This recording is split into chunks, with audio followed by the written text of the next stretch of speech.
Des centaines de migrants ont continué d'affluer ce week-end sur la petite île italienne de Lampedusa. Peu à peu, le centre géré par la Croix-Rouge italienne se retrouve de nouveau surpeuplé. Les arrivées, plus nombreuses qu'à l'ordinaire, combinées à la mer agitée de lundi, qui a rendu plus difficile le transfert des migrants hors de l'île, ont compliqué les opérations du centre, selon les responsables.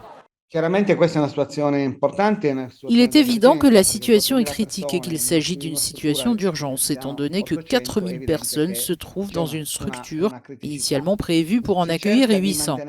Pour l'instant, il y a suffisamment de sanitaires pour tous les occupants. Nous avons dû augmenter le nombre de toilettes en ajoutant des structures d'urgence. La cuisine a été améliorée et ce sont là les mesures les plus importantes. Les personnes vulnérables sont accompagnées dans la mesure du possible. Et vous comprendrez qu'avec un tel nombre de personnes, il n'y a physiquement plus d'espace. Nous essayons de suivre en particulier les personnes vulnérables et les mineurs en général.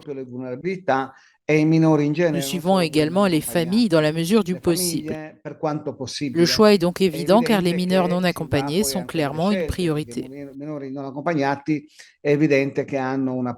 Selon le ministère italien de l'Intérieur, plus de 113 000 migrants, dont 12 000 mineurs, sont arrivés en Italie par la mer en 2023. Située à 187 km de la côte tunisienne, Lampedusa est devenue un point de passage pour les migrants vers l'Europe. La première ministre italienne Giorgia Meloni a demandé l'aide de l'Union européenne pour conclure un accord avec la Tunisie afin d'arrêter les bateaux de migrants en échange d'une aide économique.